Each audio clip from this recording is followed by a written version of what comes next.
Ke kaumano e ke kahi mea. Ke kahi mea he la au ke ia no nā poe kupuna I hala aku. O wau no ke kane no nā wahi a Molokai I halawa. Ke loa ne ke kahi mea. Ea.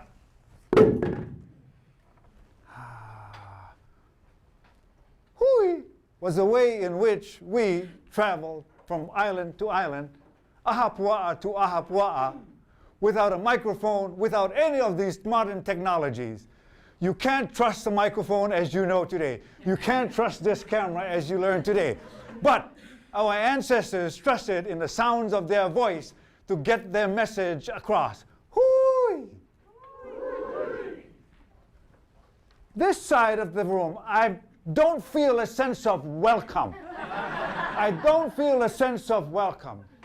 So when we travel from place to place, if the hooey was a hooey, it could mean a number of things. They did not have enough food to feed me. So the voices were not as loud, as inviting. Whereas the middle is quite loud, so I would like to go to this ahapua'a because the sound of their voice had a ring to it. It had a ring to it. Listen to it. Hooey! Hooey! Isn't that beautiful? You have your second chance. Hooey!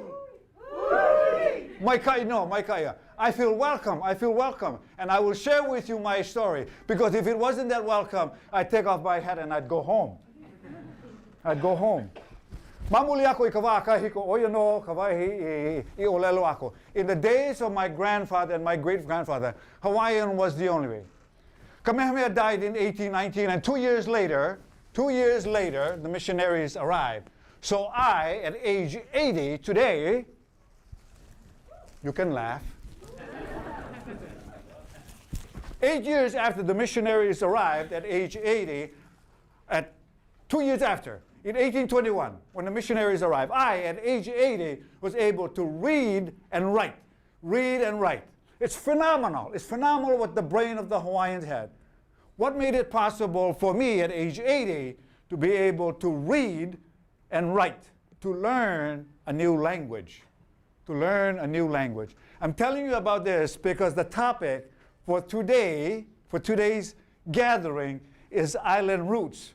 So please know that what I'm telling you is that I'm focusing in on the first part of the lesson today called island roots. Everything that you're going to hear is about island roots, of who I am and what this whole topic is about. The second part of that phrase, a model for the world, I will come to that.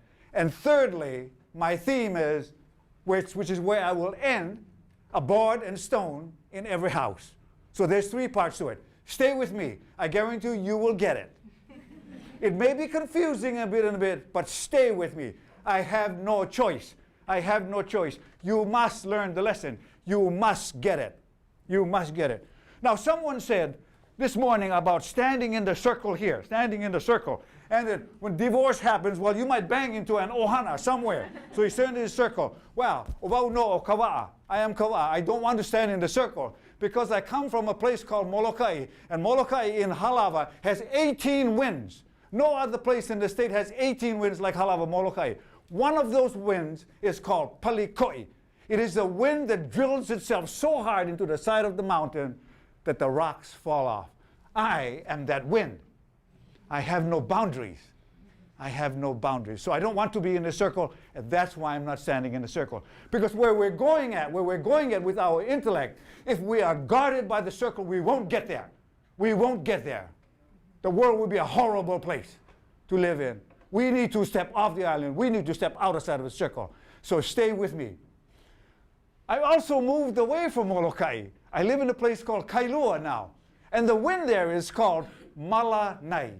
Malanai. Malanai is that soft, calm wind that crosses over the Kailua Bay. It's a nice wind. So I have a soft side to me. A soft side to me, ladies and gentlemen. But I also have the hard side. And I need both. In the world where we need to change the world or try to change our brothers and our sisters, we need to have both. One is not enough. One is not enough. On the dawn of a new day in 1946, my father and my grandfather and everyone in the valley of Halawa, about 300 families, rose as they always did. The coffee brewed on every pot. Back then there was no electric stove. It was a kerosene stove, if you were so lucky to have kerosene. Some of them had wooden stoves. But just imagine taking coffee from the bag like this and putting it in the pot like that and putting it on the stove. Reason why I'm telling you this is because I have no video. So it's an advantage. It's an advantage. I'll get to the story. It's an advantage because I want you to look at me. I want you to see every move because when you tell my story, you're going to remember the moves that I made and click, it will come back. But if you watch, if you listen to the sound of my voice and watch it, you won't be able to tell my stories. But I can tell you, you will be able to tell my story. Where was I in my story? My grandfather and my father woke up. The chicken crowed, as it always did at 4 o'clock in the morning. But my father awoke before that. He always did. He was the oldest of 12 children. He was the oldest of 12 children. On that day in 1946, April 1st, April Fool's Day, the world of Halava and the world that I was born in would change forever. The waves went out. It drained the bay. We had no term for that word. It was new. We learned it and we called it later tidal wave. In this modern day and time, it is called tsunami. The bay is still like where the rocks end here and the rocks end. The water receded out and it stood up 60 feet high and it boiled. How many of you know the story of Charlton Heston? Don't raise your hands because you're going to show your age and time. If you saw the movie of Charlton Heston where he parted the Red Sea and the waves built and rolled, that's exactly how the waves stood up in Halava. My father and my grandfather and all the men in the valley saw the fishes dancing on the floor of the valley. So they ran down with their puka shorts. Their pants at one time was very long, but over the years, because of hard work, it had gotten to be mini shorts. They grabbed every fish that they could on every armpit, maybe some in some auspicious places between there, and some in their mouth. And first they saw the waves start to come in, and my father knew, and my grandfather, that it was trouble. My grandfather was a little older, and he was paralyzed on the right side, his arm, and his leg was a little paralyzed. My father knew that he couldn't make it. So, hurry, Papa, run, Papa, run. My father was built like that handsome man over there, the body size of that handsome man. And he looked like just like this young man over here, as handsome as this young man, maybe a little more handsome than my father. But he had the wisdom of this gentleman here who has been in the law school for the past 40 years. He knew that Joe, Colea, because no one could pronounce Joseph's name, so the people in the valley called him Joe, as in Joseph, because by that time we were all indoctrinated with Christianity, as in Joseph. His name was Joe Colea. My father knew that he was sick, so my father ran across the taro patch and burst into the house of Joe Colea, which was held by a string. That was the extent of a lock on a nail.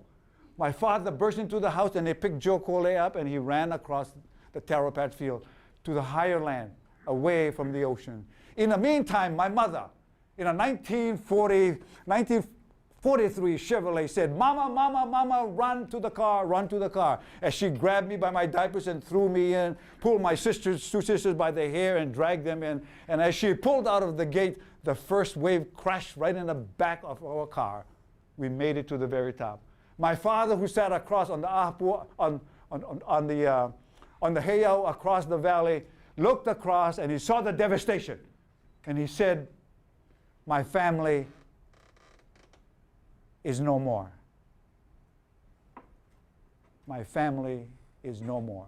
My father believed that we all died because the houses on the beach were taken away. They were swept away. And a few minutes later, the sound of the 1943 Chevrolet horn blasted from a hill called Akina Lai, and my father rejoiced. Why am I telling you this? Island roots. Island roots. That's why I'm telling you the story. It's about it. I am as island as you can be. I am 100% Hawaiian. I'm 100% Hawaiian. I am a rare duck. Yeah? And I'm fluent in my language. fluent in my language. Island roots. That story, and many, many stories like that, is about roots, about where I come from. I talked about the wind. That tells you I know about the wind of my place and the wind of the new place that I live in. That's Mo'olelo. That's about island roots. My theme is, the second part is a model for the world. When Amy Kalai asked me to speak on this subject, I bathed myself. I said, wow, you are so wonderful. She asked you to give the last speech. So 1 week I bathed myself in it. Says, I'm so good. I'm so good. She's asking me to do this. After that weathered, and I allowed my ego to subside, reality stepped in. For 2 months, I am a zombie. What am I going to? What am I going to talk about? I could not formulate a phrase. Well, I think we were having soup at one of the constabularies somewhere on King Street. Ah, yes, something comes up. A board and stone in every house. 2 years ago, I went to Molokai, the land of my birth, Molokai, to pound poi and to teach children and parents how to pound poi. You know, I had to take 15 boards from Oahu to Molokai in the land where I was born, where I knew that on the eastern end of Molokai, where water was plentiful and taro grew abundantly, that every family had at least 2 boards and 7 stones.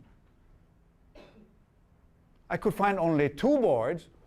One board was about 50 years old, and the other board was about 100 years old.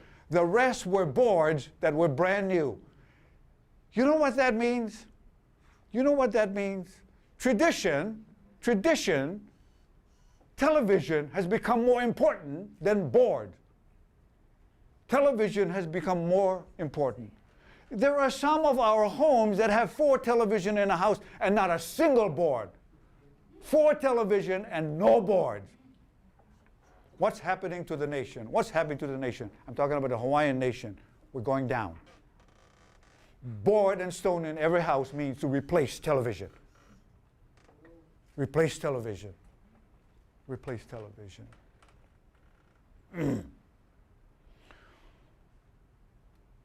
One day we asked our uncle, why is it that my father always, that we cannot catch fish? This particular kind of fish called ulua. And my uncle said, it's probably because the 2 of you wish you could catch the fish. And he said, the fish they can hear. And he said, but uncle, you always go catch ulua, and you come home with 2 or 3 ulua. He says, yes, I know the winds, I know the tides, I know the moons. And so your father does not have that privilege because he has to live in another part of the island. He knew that. Again, island roots. But the important part he told us is that we wish too much and we talk about it too much before. He said the fish can hear. So on this particular night, we would go with my father, and then he would toss his line. He would stand on a rock, and he would toss his line. Stand and toss his line. And one day an ulua came by, and he jerked it, and it missed the ulua. My brother and I were heartbroken, because that was the time we were going to do. Another time we went again, my father would go to the beach, and he'd turn over boulders, huge boulders, to make a small little puka. And he would play with the fish head, and the eel would come across, and with his gaff, and he would gaff it, and he would throw it up. And my brother and I would be in the back, and we would pummel that thing to death, and we'd throw it on the fire. And then we would take all of the eels, and we would pound it into the dirt, and we would make a paste. Balls about so big, And then we would toss it into the ocean and leave it there. And my father took the same motion again and again, and he tossed and he threw it out, and he tossed and he threw it out. The sun had set, the wind had risen again, and it became chilly. My brother and I huddled together to keep ourselves warm, but the warmth of our body was not enough. So we found a nice round stone and hugged ourselves around the round stone, because the stone was a conductor and it kept the heat for a while. We stayed there for a while until we heard the whistle of the ring of the cord running in my father's hand. And my brother and I woke up with a glee. We were so happy. we said, yes, he has an ulua. Yes, he has an ulua. My father was so sure-footed, so sure-footed. Now, he had no shoes. It was like this. Barefoot. Well, prettier, of course, than mine. And he ran, but you could hear the pitter and the patter of my father's foot as he ran maybe about a quarter mile to fight what was on the line. The fight was on the line. And the fight was on, and we woke up. It was beautiful. Model for the world. I don't have a model for the world. And I'm not interested to giving a model for the world. Because the world that I bathed myself in earlier was that big world and be a big, huge star that they might call me to New York and go to Carnegie Hall and talk about my thing. That's where I was. That's not reality. The world that I'm talking about is the world of the Hawaiian man. My world that I want to talk about is a very simple world. The Hawaiian man, like me, rebuilding the Hawaiian man again. Rebuilding the Hawaiian man again. How are we going to do that? We're going to do that with what I've started, or the mo'olelo, oli, and mele. Those are all words that talks about literature from a cultural perspective. What do we say what words are? Books, right? Computers, blog. We didn't have that. We didn't have that. When the missionaries came, at age 88 years later, I was able to read and write. What made it possible? Mele, oli, and mo'olelo. The Hawaiian brain was primed. It was primed. There's a great deal of information. So it's not the Westerners that made Hawaiians that great nation. At that point in time, America was an illiterate nation. Europe was an illiterate nation. We were the most literate nation in the entire world in 1770. We were the most literate nation. To the tune of 37,000 Hawaiians could read and write out of the population of 40,000. 97% of us could read and write. I, the 80-year-old man, learned to read and write at age 80. By 88, I was able to read. It's phenomenal.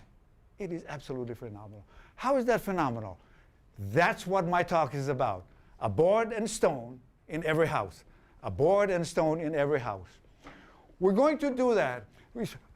First, you need an idea. You need an idea. So this is an idea, a board and stone in every house. You need to put a plan together to make it work. And when many, many people put the plan together, it becomes a model. Only then will it become a model. Otherwise, it's an intellectual thought with no substance. We must do it. How are we going to do it? One stroke at a time.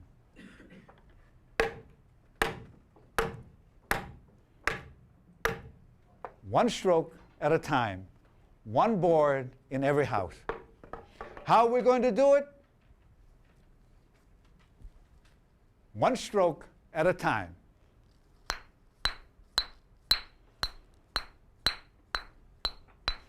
One stone, one board in every Hawaiian house.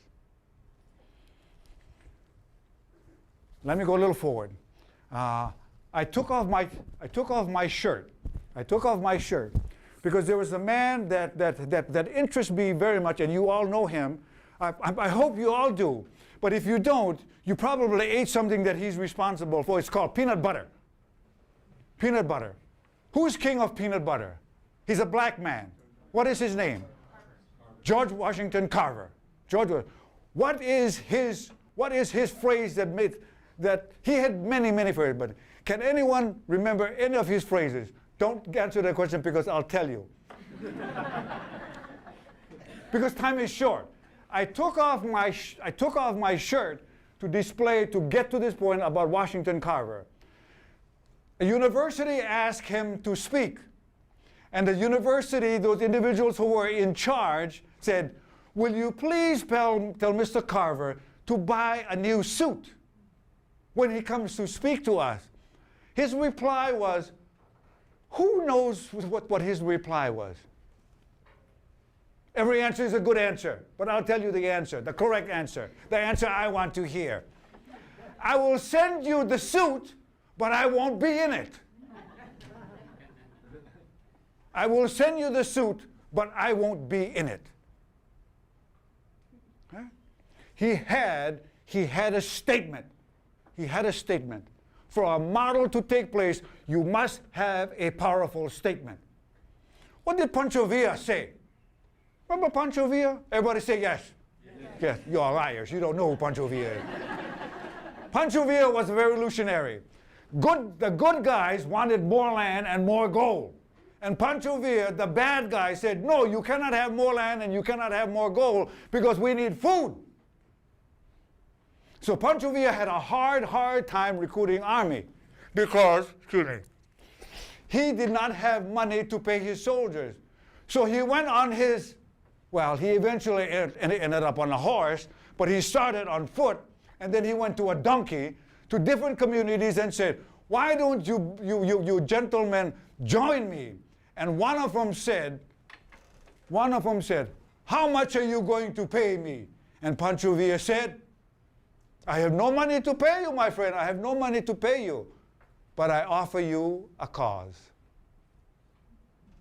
I offer you a cause. Isn't that wonderful? Isn't that wonderful? So you see, these great individuals, and I'm leading up so I can put myself in that category with them. But I've not gotten there yet. I'm not there yet. But I just might be there at the end of this period.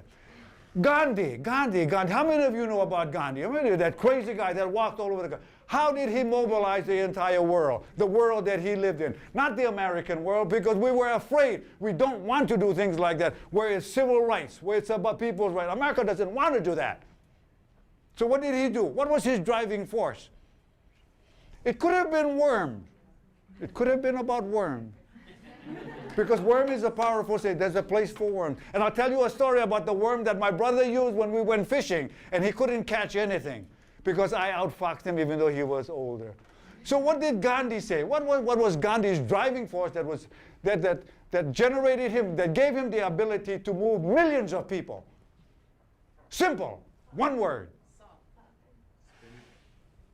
Salt. Exactly. You can be in my next lecture class. Salt was the driving force. One word, salt. What that meant was that salt was free. And there were places in the entire country that were zoned off that you could not go because the government said you could not go. We know all about that. Kaho'olawe was one of those places that we could not go. Lots of fish, lots of salt, place to pray. We could not go there. Just as Gandhi did. So when he said salt, he added the next line, go and gather salt. And the establishment could not stop because there were millions and millions of people. How are you going to put millions of people in jail? You can't. A driving force. A driving force. Yeah? What about the black man who said, I had a dream? What was his line? What was his line? We all know that I had a dream. He had another line. Freedom at last. Freedom at last. That freedom is talking about intellectual freedom to be able to think, combined with the heart that caused people to move. Cause people to move. Cause people to move. So Kawa'a has one board, one stone in every house, every Hawaiian house. One board, one stone. It's an idea, but it's an idea that's working. It's an idea that's working. Because what comes in my class is I do not teach a shop class. It's not a shop class. In the class that I teach, because of my ability in language, I'm gifted, I'm able to go very, very, very deep and bring those old mana'o from my ancestors, our ancestors, your ancestors as well, and bring it forward to the next generation. My classes are not entertaining classes. I don't entertain. I don't do classes, cultural enrichment classes. I do classes that turns the heart and the soul. turns the heart and the soul. It's enough. I have a job to do, one stroke at a time.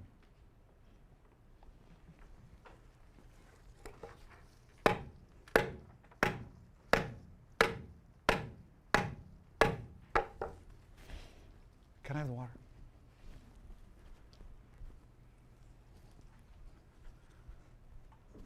One man talked about law. He talked about water.